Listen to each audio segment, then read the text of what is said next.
am Hoitash Nagotra, Program Leader, MA Applied Economics in JLU School of Commerce and Economics.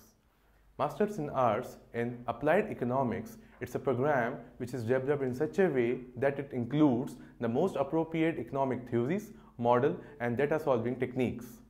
The main objective of this program is to develop a strong foundation of economic theory in the student, which will be helpful for them to solve the real life problems.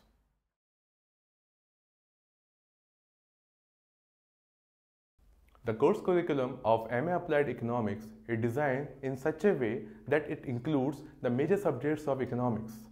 It develops an understanding in the students of econometric modeling, financial modeling, which will be useful for their future studies.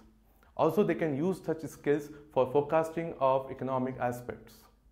Mathematics and statistics is useful to understand the development of the government policies like budget policy, financial policies, monetary policies and fiscal policies.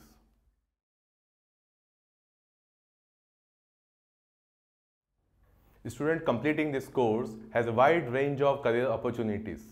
They can opt for a career as business analyst, financial analyst, an applied econometrician, and also they can be useful for government agencies. They can opt for full-time professional educator, and also they can be a researcher for the government and for other corporate bodies. They can opt for higher education in national and international level.